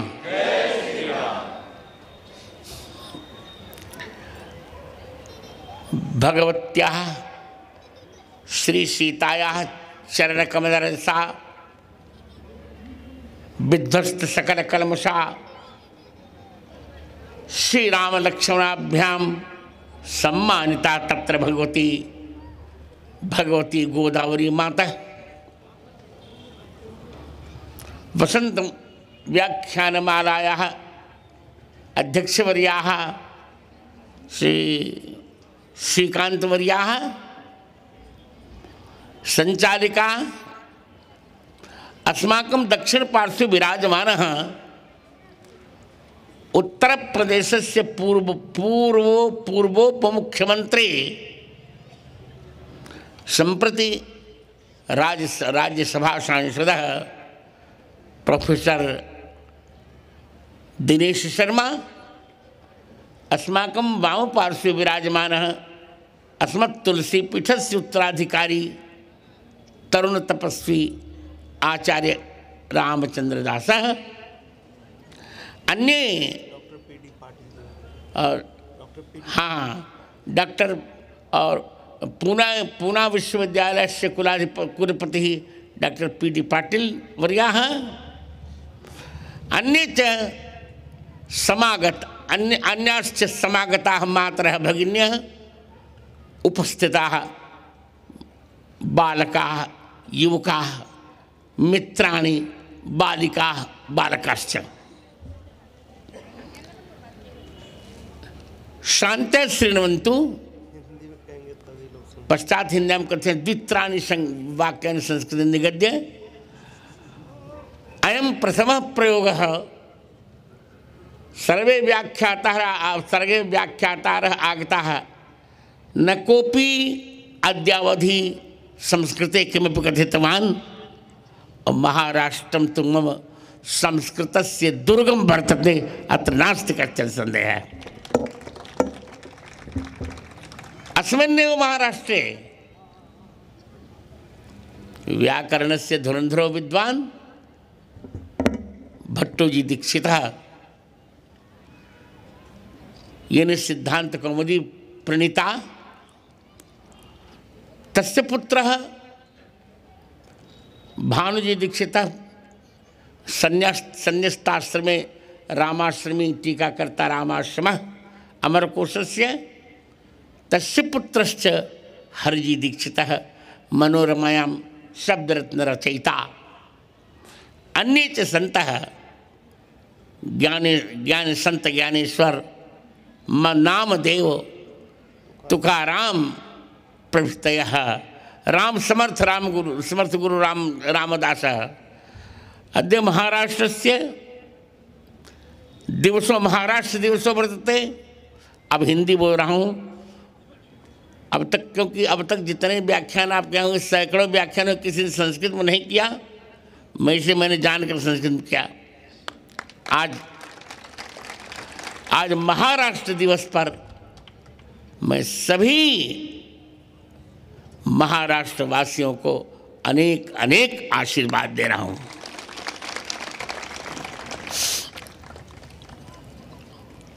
आपने मुझे बुलाया। इस बार बड़े बड़े पत्र लिखे इन्होंने, क्या खर्च लगेगा, क्या होगा। मैंने कहा कुछ खर्च नहीं लगेगा, चिंता मत करो। हमारे आर्यन तिवारी को भी बहुत कहा इन्होंने, इसमें आर्यन तिवारी बैठे भी हैं। आज व्यक्तिगत मैं बहुत प्रसन्न हूँ। प्रसन्न इसलिए हूँ, जहाँ आप बैठे हैं इस स्थान का नाम आप सुनेंगे तो आपको आश्चर्य लगेगा। नासिक नाम इसका नहीं है, जनस्थान नाम है इसका। रामचंद्र दास, जनस्थान। तेन तत्रैव वसता जनस्थान निवासिनी विरूपिता च शूर्पणखा राक्षसी कामरूपिणी। जनस्थाने शून्य विकल करणे राज चरित ही। इसी जनस्थान ने एक रेखा खींची कि हमको समर्थन किसको देना चाहिए।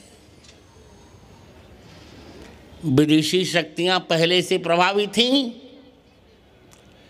यहाँ सीता जी का हरण नहीं हुआ था, सीता जी तो अग्नि में चली गई थी। सीता जी की परछाई भारतीय संस्कृत का रावण ने हरण किया था। इसलिए भारतीय संस्कृति हमको आपको भी, अब मतदान का यह युग है, महापर्व है, उसी को मतदान देना चाहिए जो भारतीय संस्कृति का पोषक हो। मैं फिर से कहने जा रहा हूं, जाके प्रीण राम वैदेही ताकह वोट कदापि दही। जिसको सीताराम जी प्रिय न हो उसे कभी वोट नहीं करनी चाहिए। आज हम, आपने मुझे बुलाया 1 मई को, मैंने कहा मैं अपने पूरे संपूर्ण व्यय कर वहन करके मैं आऊँगा स्वयं, पैसे की कोई यहाँ आवश्यकता नहीं। मैं मूल चर्चा करूँ आपसे। मैं तो मानता हूँ कि यदि यह पंचवटी न होती तो राम राज्य की परिकल्पना भी न होती, क्योंकि राम राज्य की परिकल्पना में जितने बिंदु थे वह यहीं से प्रकट हुए, यहीं से प्रकट हुए। वह यही भूमि है जब एक विदेशी महिला, व्यभिचारिणी महिला, भारतीय संस्कृति के उपासक एक भारतीय युवक को चरित्र भ्रष्ट करने के लिए आई। शूर्पणखा ने राम जी से विवाह का प्रस्ताव किया। राम जी से विवाह का प्रस्ताव किया, बुरा मत मानिएगा। अपनी भाषा में कहा होगा शूर्पणखा ने कि राघव आई लव यू।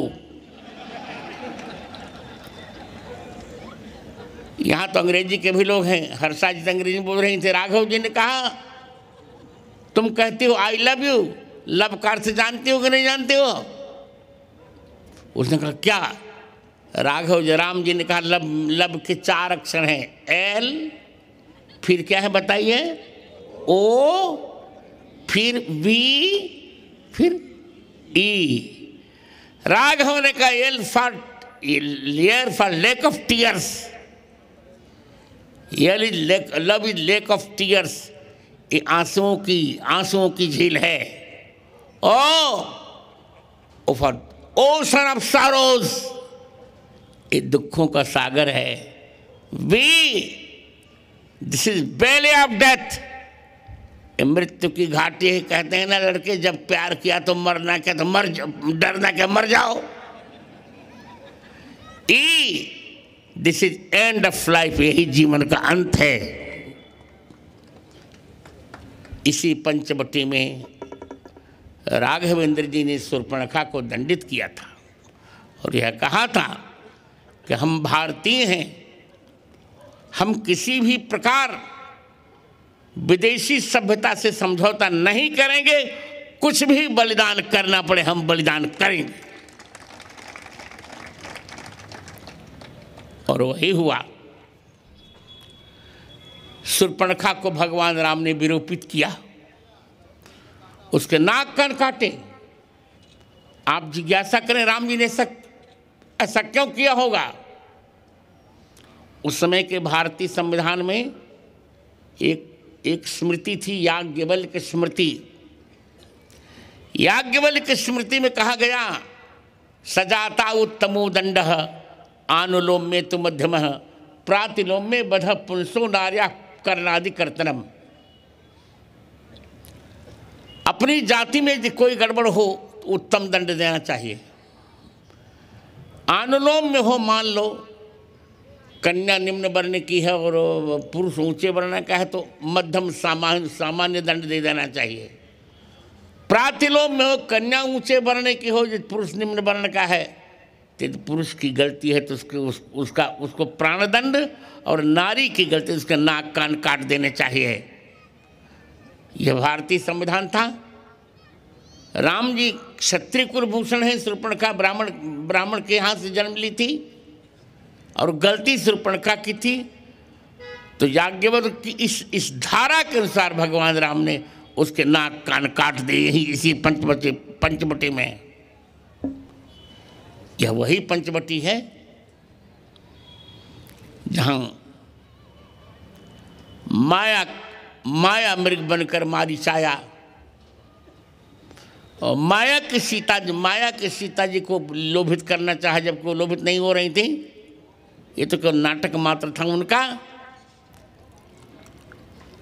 भागवतकार ने कहा, त्यक्त्वा सुदुस्त्यज सुरेप्सितराज लक्ष्मीं धर्मस्थ आर्यवत्साय दगादरण्यम माया मृगम दैतये सितमन्नुधावत वंदे महापुरुष ते चरणारविंदम।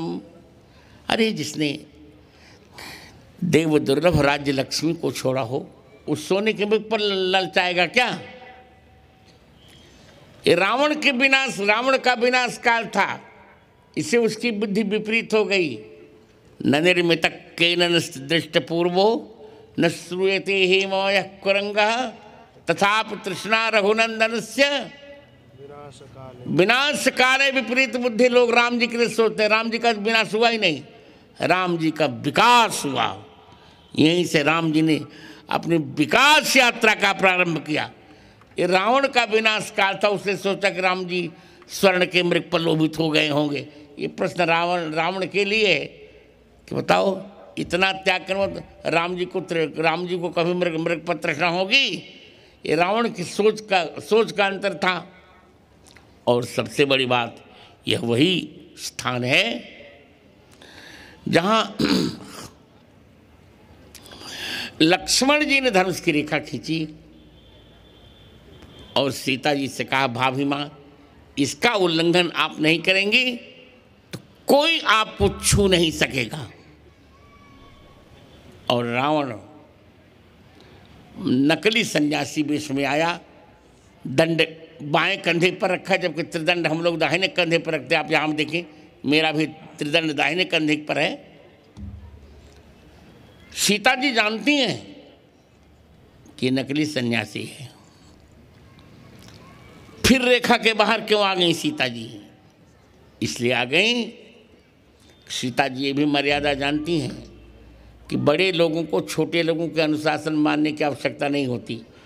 उस छोटा व्यक्ति सलाह दे सकता है पर अनुशासन मनवाने के लिए बाध्य नहीं कर सकता।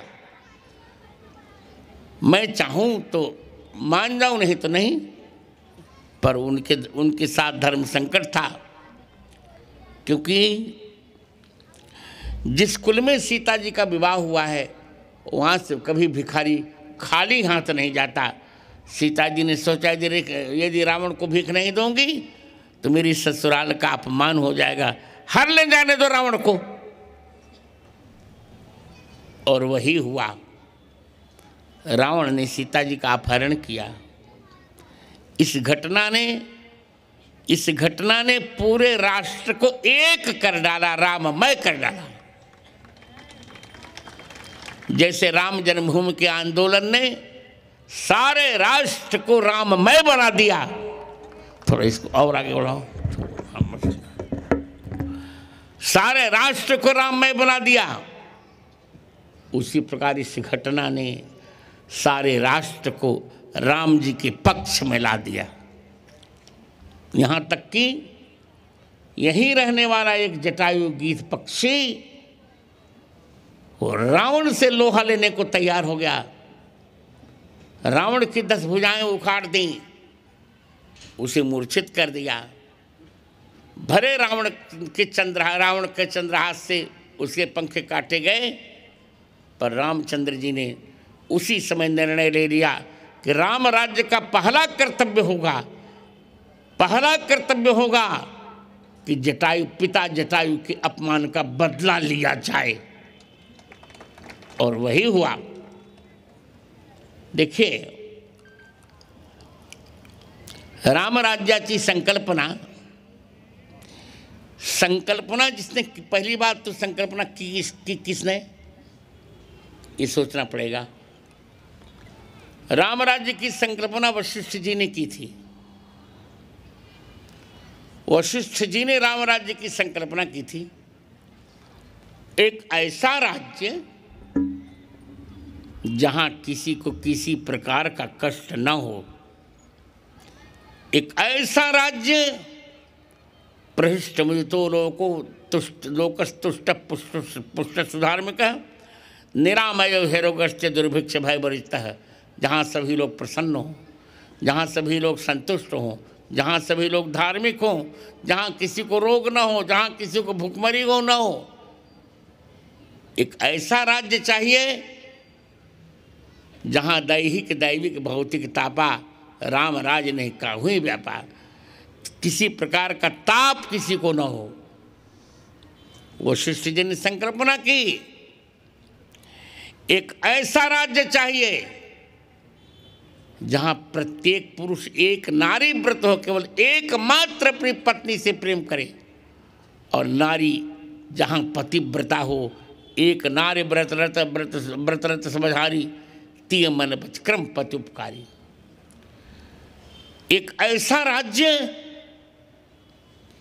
जहां कोई गलतियां ही न करता हो, जहां दंड केवल सन्यासियों के हाथ में सुनाई पड़ता हो, जहां भेद नृत्य गान में सुनाई पड़ता हो, जहां जीतना केवल मन के लिए हो, कोई शत्रु न हो। इतना अद्भुत राम राज्य। मुझे यह कहने में प्रसन्नता होगी कि अब हम जब राम जन्मभूमि की स्थापना हो रही थी, प्राण प्रतिष्ठा राम जी की, लोगों ने कहा गड़बड़। मैंने कहा गड़बड़ नहीं। आज 22 जनवरी को 12:01 से 41 तक त्रेता की छाया कलयुग पर पड़ रही है। और वही हुआ। राम राज्य की संकल्पना, इस संकल्पना में 7 विभाग किए गए। आप गंभीरता से सुनेंगे तो आपको बिल्कुल अच्छा समझ में आ जाएगा। 7 विभाग थे इसके। स्वाम्यमात्य सुहृत कोश, राष्ट्र दुर्ग बलानि च, राज्यांगानि च सप्तैव, प्रजा प्रकृतिस्तथा। राज्य के 7 अंगों की व्यवस्था थी राम राज्य में, जहाँ राम जी जैसा स्वामी होना चाहिए, जिसके जीवन में अपने लिए कुछ भी न हो, जो ये कह सक रहा है कि स्नेहम दयाम च सौख्यं च यदि वा जानकीमपि आराधनाय लोकस्य मुंचतो नास्ति में व्यथा। लोक की आराधना के लिए यदि मुझे स्नेह दया सुख और जानकी को भी छोड़ना पड़े तो मैं प्रसन्न रहूँगा। मुझे लोक की आराधना करनी है, परिवार की आराधना नहीं करनी है। परिवारवाद से राष्ट्र नहीं चलाया जा सकता। जैसे हमारे मोदी जी परिवारवाद से राष्ट्र नहीं चला रहे हैं, उनका अपना कोई नहीं है। और मेरे तो बहुत अच्छे मित्र हैं मोदी जी। जब हम दोनों मिलते हैं तो न तो मैं जगत गुरु रहता हूँ, न वो मोदी, दोनों मित्र रहते हैं। परिवार, एक ऐसे राम राज्य की संकल्पना की थी वशिष्ठ जी ने जहाँ धर्म के चारों चरण विराजमान थे। चारों चरण धर्म जगमाही, पूरी रहा सपन अघनाही। एक ऐसे राम राज्य की संकल्पना की थी वशिष्ठ जी ने जहाँ अल्प मृत्यु नहीं कंगनु पीरा, सब सुंदर सब विरुद्ध शरीरा। जहाँ किसी की अल्प मृत्यु नहीं थी, 100 वर्ष पहले कोई मरता नहीं था, किसी को पीड़ा नहीं थी, सब सुंदर थे, सबका शरीर रोग रहित था, नहीं दरिद्र को दुखी न दीना, नहीं को अबुध न लक्षणहीना, न कोई दरिद्र था, नहीं दरिद्र को, न कोई दुखी था, न दीन था, न कोई न मूर्ख था, न लक्षण से हीन था। सब में दिव्य लक्षण संपन्नता थी। एक ऐसे राम राज्य की संकल्पना की थी वशिष्ठ जी ने जहाँ का नायक रावण वध के पश्चात ललकार कर कह रहा है कि लक्ष्मण, मुझे जल्दी से जल्दी अयोध्या जाना है। लक्ष्मण जी कहते थोड़ी देर विश्राम का, नहीं, मेरे देश की धरती सोना उगले उगले हीरे मोती, मुझे अपने देश में जाना है। यह डिमडिम घोष किसी नेता ने आज तक नहीं किया जिनके नाम गिनाए गए। श्रीकांत ने गिनाए, सबके नाम गिना डाले, चाहे गांधी जी हो चाहे कोई भी हो। अब किसने क्या किया यहाँ कहना मुझे ठीक नहीं लगता। अन्य नेता, बुरा मत मानिए, अन्य नेता अपनी छवि बनाने के लिए देश का विभाजन करने के पक्ष में थे और इनकी महत्वाकांक्षा ने ही देश का विभाजन कर डाला। मरे हम आज़ादी के लिए, और आज़ादी का पहला उत्सव पाकिस्तान में मनाएगा 14 अगस्त। कैसी विडंबना हमारी, कैसी हमारी विडंबना। क्या आचार्य विनोबा भावे इसका विरोध नहीं कर सकते थे? क्या कोई विरोध नहीं कर सकता था? पर केवल उस समय राम जी ने कहा, अपि स्वर्णमयी लंका क्या नमे लक्ष्मण रोचते, जननी जन्मभूमिश्च स्वर्गादपि गरीयसी। जरा ठीक से ताली बजाया करो, ठीक से मच्छर मत मारा करो। या लक्ष्मण जी ने कहा, राम जी ने कहा कि भले ये सोने की लंका हो पर मुझे नहीं अच्छी लग रही है, क्योंकि अपनी माँ और अपनी जन्मभूमि स्वर्ग से भी श्रेष्ठ होती है। ये केवल राम जी ने कहा। जय श्री राम। यही राम जी हैं। वशिष्ठ जी ने कैसी परिकल्पना की होगी, सोचिए अब आप। वशिष्ठ जी कहते हैं कि राज्य के 7 अंग होते हैं। स्वामी माने शासक, अमात्य माने मंत्रीगण, सुहृद माने मित्रगण, कोष माने धन, राष्ट्र माने देश, दुर्ग माने किला जहाँ राजा निवास करता है, बल माने सैनिक। रामचंद्र दास, ये 7 होते हैं। और राम राज्य में 7 सीमा पर थे। राम जी जैसा स्वामी कभी मिला क्या किसी को? ऐसा स्वामी किसी को मिला? मैं तो यही कहूँगा। आज इस वक्तव्य में मुझे गाने का मन हो रहा है। आज महाराष्ट्र दिवस है तो लेट मी सिंग, मुझे गाने का मन हो रहा है। और जरा यहाँ हो संगति करो। मैं यही कहूँगा कि राजे भी देखे, महाराजे भी देखे।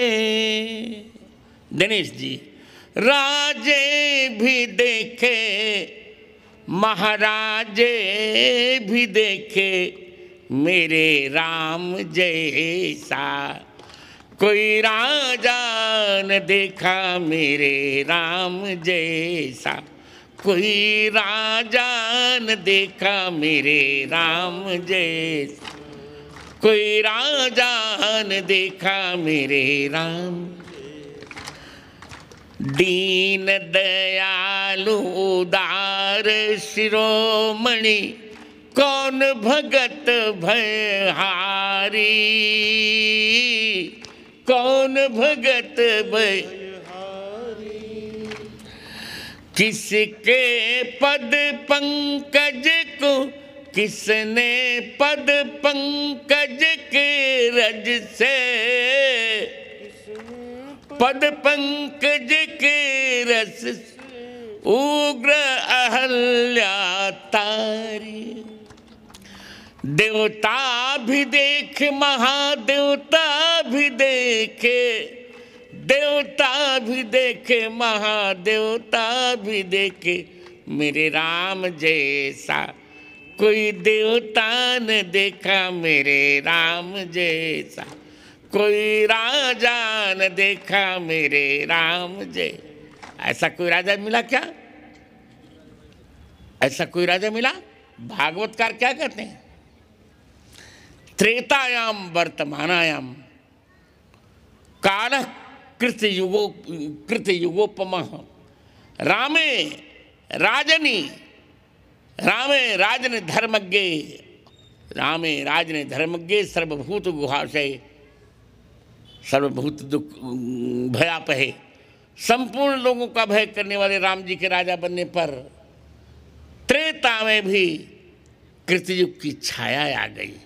वो है राम। जहां राम जी जैसा कोई स्वामी नहीं, शत्रु भी जिसकी प्रशंसा करता है, कृष्ण भगवान को शिषपाल गाली देता है।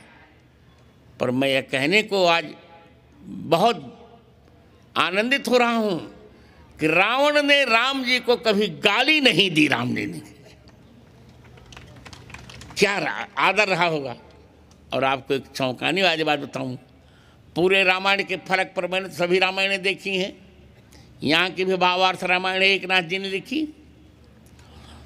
रावण को राम जी के प्रति कितना प्रेम कि घोर युद्ध चल रहा है, पर रावण ने राम जी पर निशाना लगाकर कभी बाण नहीं छोड़ा। यह प्रेम, ऐसा स्वामी, स्वाम्य मात्र। मंत्री किसको बनाया? जिनको कोई नहीं पूछता था। उपल किए जलयान जिहि, सचिव सुमति कपि भालु। वानर भालू उपेक्षित लोगों को राम जी ने अपने मंत्रिमंडल में स्थान दिया और मंत्री बनाया। स्वाम्य मात्य सुहृद। किसको मित्र बनाया? गुह को, अयोध्या में बाल सखाओं को, फिर गुह को, किष्किंधा में सुग्रीव को, लंका में विभीषण को राम जी ने अपना मित्र बनाया। कोश, इतना बड़ा कोश कि महाभारत में 3 अश्वमेध यज्ञ भी युधिष्ठिर जी नहीं कर पा रहे थे। उत्तराखंड से उन्हें धन मंगवाना पड़ा, महाभारत में कथा आती है। पर राम जी ने अकेले करोड़ों अश्वमेध यज्ञ किए।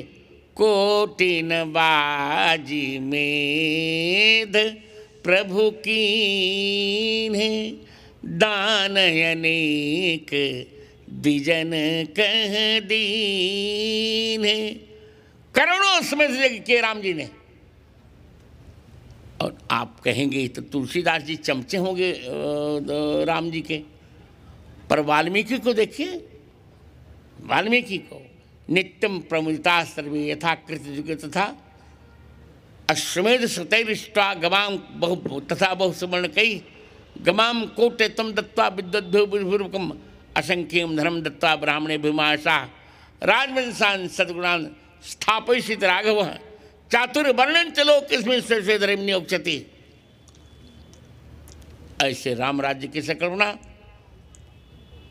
नगराणि च राष्ट्राणि धन धान्ययुक्तानि च। जहाँ नगर और राष्ट्र, वह राष्ट्र, जैसा कि मैंने पहले वक्तव्य में कहा, जिनका जिनका नाम आपने लिया इस व्याख्यान में आने वालों में, ये सब देश विभाजन के पक्षधर थे। देश को बांटा इनके कारण पाकिस्तान बट गया, नहीं तो हमारा पाकिस्तान हमारे हाथों होता पाकिस्तान। हमारी अमूल्य धरोहरें चली गई, हम क्या बताएं। अब रो के रहना पड़ता है। अभी भी कश्मीर नहीं मिल पा रहा हमारा। हमने प्रतिज्ञा कर ली है कि तब तक, जैसे राम जन्मभूमि में हमारी मेरी भूमिका थी, हम तब तक विश्राम नहीं लेंगे जब तक पाक अधिकृत कश्मीर हमको नहीं मिल जाता।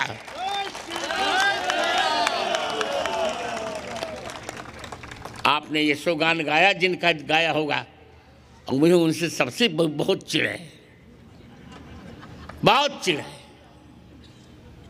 वो व्यक्ति कौन सा जो अन्याय का विरोध न करे। हमारे यहाँ राम राज्य में वृद्धावस्था की कल्पना किसे, बुढ़ा किसे माना जाता था? जो अन्याय का विरोध न करे वही बुढ़ा है, और जो अन्याय, जो न्याय के लिए अपने प्राण दे दे, ये युवक है। आपको विलंब तो लगेगा, पर आपको आज सुनना पड़ेगा। ऐका मांझी बात ऐका, मंझ व्याख्यान ऐका, सावधान पूर्वक ऐका। आपके सामने मैं दो चित्र रखूं। दोनों चित्र हैं। एक चित्र है पितामह भीष्म का, और द्वितीय, एक चरित्र है पितामह भीष्म का, द्वितीय चरित्र है जटायु का। आप अंतर देख रहे हैं? हिंदी राष्ट्रभाषा से मैं राष्ट्रभाषा में बोल रहा हूँ, नहीं मैं महाराष्ट्र में बोलता हूँ। क्या कारण है कि भीष्म को तो अर्जुन के बाण की सैया मिली, सरसैया पर भीष्म ने त्यागा शरीर, और पर जटायु जी को राम जी की गोद सैया मिली। दोनों में क्या अंतर था? एक ही अंतर था। इतना बड़ा अपराध हो रहा था, द्रौपदी जी का चीरहरण हो रहा था, भीष्म ने विरोध नहीं किया। इसे भगवान भीष्म से दुखी हुए, और जटायु, रावण ने जब सीता जी का हरण किया, जटायु ने कहा मैं कुछ भी हो, मैं भारतीय हूं, जब तक जीवित रहूंगा तब तक एक कदाचार रावण से नहीं होने दूंगा। और इसी पंचवटी में जटायु ने युद्ध करके अपने प्राण छोड़ दिए। तो राम जी ने कह दिया, जटायु आपका आदर्श आज इतना ऊंचा हो गया कि आज मैं आपको गोद में ले रहा हूं। राघव गीध गोद कर लीन हूं। जटायु को राघव जी ने गोद में ले लिया। जटायु से पूछा कि आपकी अंतिम इच्छा क्या है? जटायु ने कहा आप मुझे पिता मानते, यही मेरा सौभाग्य है, पर मेरी एक इच्छा है, यदि आपके पिता दशरथ पुत्र के वियोग में प्राण दे रहे हैं तो मैं सीता जी को नहीं बचा पाया, अतः पुत्र वधू के वियोग में मैं अपने प्राण दे दूंगा। ये आदर्श किसका है? इतनी बड़ी दुर्घटना हुई, भीष्म कुछ नहीं कर पाए, जबकि एक बार ऊंचे स्वर में बोल देते दुर्योधन को स्वयं सुसु हो जाती। पर जटायु ने जब तक प्राण रहे उनके, तब तक अन्याय का उन्होंने विरोध किया, नहीं सहन किया अन्याय को। यही राम राज्य की संकल्पना थी। यह संकल्पना कितनी प्यारी संकल्पना। शबरी के फल खाए और शबरी के वैसे फल नहीं खाए। प्रेम नावशिष्टम उच्छिष्टम भुक्त्वा फल चतुष्टयम कृता रामेण भक्तानाम शबरी कबरी मणि। ये प्रेम पत्तनम का श्लोक है। शबरी जी के जूठे फल भगवान राम ने खाए और भक्तों की शिरोमणि बना दिया शबरी को। लोग झूठा आरोप लगाते हैं कि राम जी ने शंभुक का वध किया। मैंने कहा ये शंभुक का वध किया होता, इसे लोग लगाते हैं आरोप की शूद्र जानकर वध। बिल्कुल गलत बात है, घटना गलत है। यदि राम जी ने शंभुक का वध किया होता तो राम जी शबरी की तपस्या का हालचाल क्यों लेते? कच्चित्ते नेता कोप कच्चित्ते वर्धते तप। क्या आपका क्रोध नियंत्रित है? क्या आपकी तपस्या बढ़ रही? क्यों नहीं शबरी को दंड दे दिया राम जी ने? इसलिए आज आवश्यकता है राम की। मेरा यह व्याख्यान द्वितीय शताब्दी का यह नासिक का व्याख्यान है, प्रथम व्याख्यान। राम कौन है आप जानते हैं कि नहीं? राम कौन है और सब तो जानते रहिएगा, पर सामान्य रूप से रा माने राष्ट्र और म माने मर्यादा और मंगल। जो राष्ट्र के मंगल है वही है भगवान राम। मुझे कहने में प्रसन्नता हो रही है कि 2014 के पहले लोग राम जी का नाम लेने में डरते थे और शपथ दिया था, शपथ पत्र दिया था तत्कालीन राज्य माता जी ने। अब मैं नाम तो नहीं लूँगा, बहुत आदर करता हूँ उनका मैं। तत्कालीन राज्य माता जी ने शपथ पत्र दिया था सुप्रीम कोर्ट में कि राम जी अयोध्या में पैदा ही नहीं हुए। मैंने कहा तुम देखी थी? तुमको स्वयं ज्ञान नहीं कि गेहूं बोया जाता है कि गन्ना बोया जाता है खेत में। तुम क्या जानती हो राम जी को कि राम जी पैदा नहीं हुए थे? और उस समय के प्रधानमंत्री भी फाइली प्रधानमंत्री से जो कहती थी राज्य माता वही फाइली प्रधानमंत्री कर लेता था। मैंने उनको पत्र लिखा कि इनका वक्तव्य तो ठीक है, पर तुम्हारी गुरु ग्रंथ साहब में मैंने देखा है 5600 बार राम नाम आया है, फिर भी तुम कह रहे हो राम पैदा नहीं हुए। एक ऐसी परिकल्पना, स्वाम्यमात्य सुहृत, ऐसे मित्र, जैसा मैंने आपको बताया कि बानर भालू सब राम जी के मित्र बन गए और कह दिया सुग्रीव ने कि प्रभु कुछ भी हो जाए मैं आपकी सेवा करूंगा, सब प्रकार करी हूँ सेवकाई, यही विधि मिले जानकी आई। आप जानते हैं यह वही महाराष्ट्र भूमि है जहाँ एकनाथ जी के यहाँ भगवान शिखंडिया नौकर बन के आए, उनका चंदन घिसते थे, चंदन। और महाराष्ट्र में गाया गया दासांचामी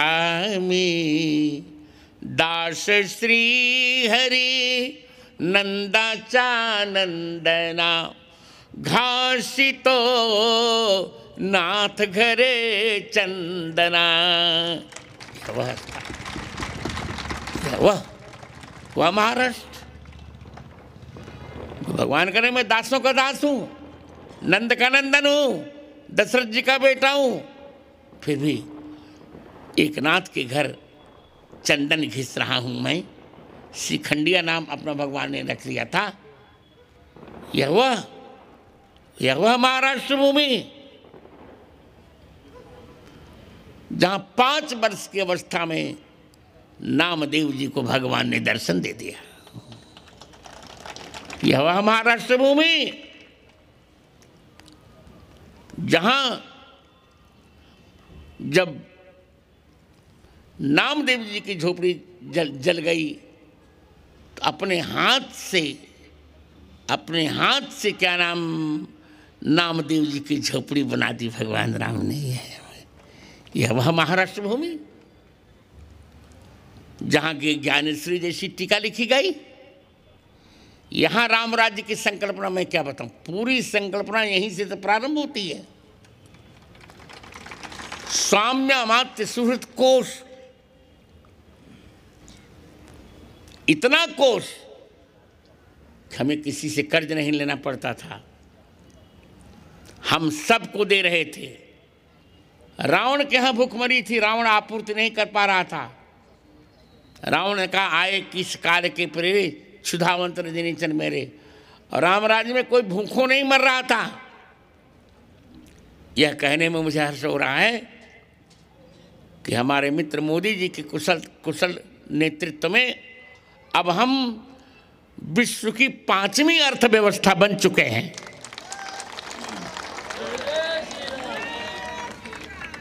दुनिया की 5वीं अर्थव्यवस्था हम बन चुके, और यदि भगवान ने चाहा हम तीसरी अर्थव्यवस्था 5 वर्ष में बन जाएंगे, फिर मोदी आएंगे, और फिर इसके बाद बहुत जल्दी हम विश्व की पहली अर्थव्यवस्था बनेंगे हम।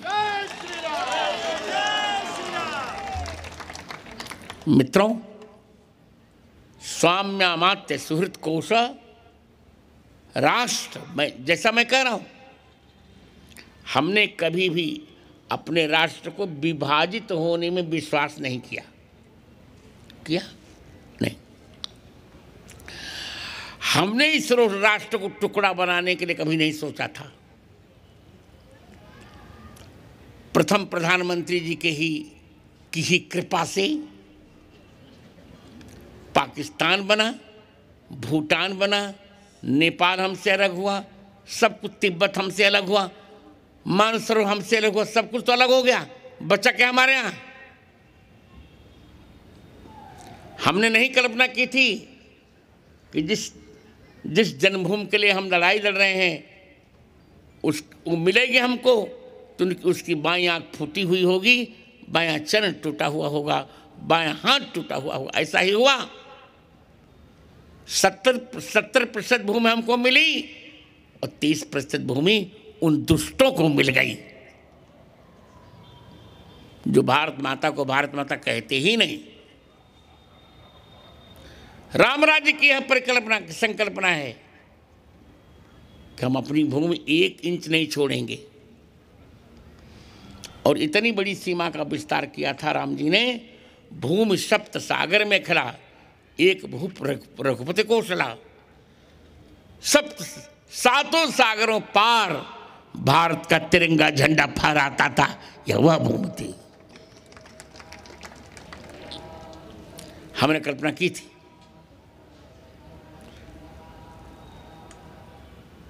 शुक्ल यजुर्वेद के 22वें अध्याय के 22वें श्लोक में जब हम राष्ट्रगान गाने लगे, क्या कहा? हरि ओम आ ब्राह्मणो ब्रह्मवर्चसी जायताम आ राष्ट्रे राजन्य सूर्य खब्योति व्याधि महारथो जायताम आ राष्ट्रे। हमने एक विशेष राष्ट्र की कल्पना की। कश्मीर से लेकर कन्याकुमारी पर्यंत, गोमुख से लेकर गंगा सागर पर्यंत हमने जिस राष्ट्र की परिकल्पना की, उसके विभाजन में हम कदापि सहमत नहीं हो सकते। यही राम राष्ट्र की कल्पना है। हम सीमा बढ़ाना चाहते थे, सीमा घटाना नहीं चाहते थे, आज भी चाह रहे हैं। आज भी हमारी संकल्पना में है कि कुछ भी हो जाए, इस बार के मोदी के कार्यकाल में हम पाक अधिकृत कश्मीर लेकर रहेंगे। कोई समझौता नहीं। हमारी भूमि है, हमें मिलनी चाहिए। ये कोई बात हुई? उनको सब कुछ दे दो। कहां से दे दें सबको? कहां से सब कुछ दे दें उनको? जो भारत माता को मां नहीं कहता, जो गंगा को मां नहीं कहता, जो गोदावरी को मां नहीं कहता, उसके साथ क्या हमारी कोई सहानुभूति होनी चाहिए? नहीं होनी चाहिए।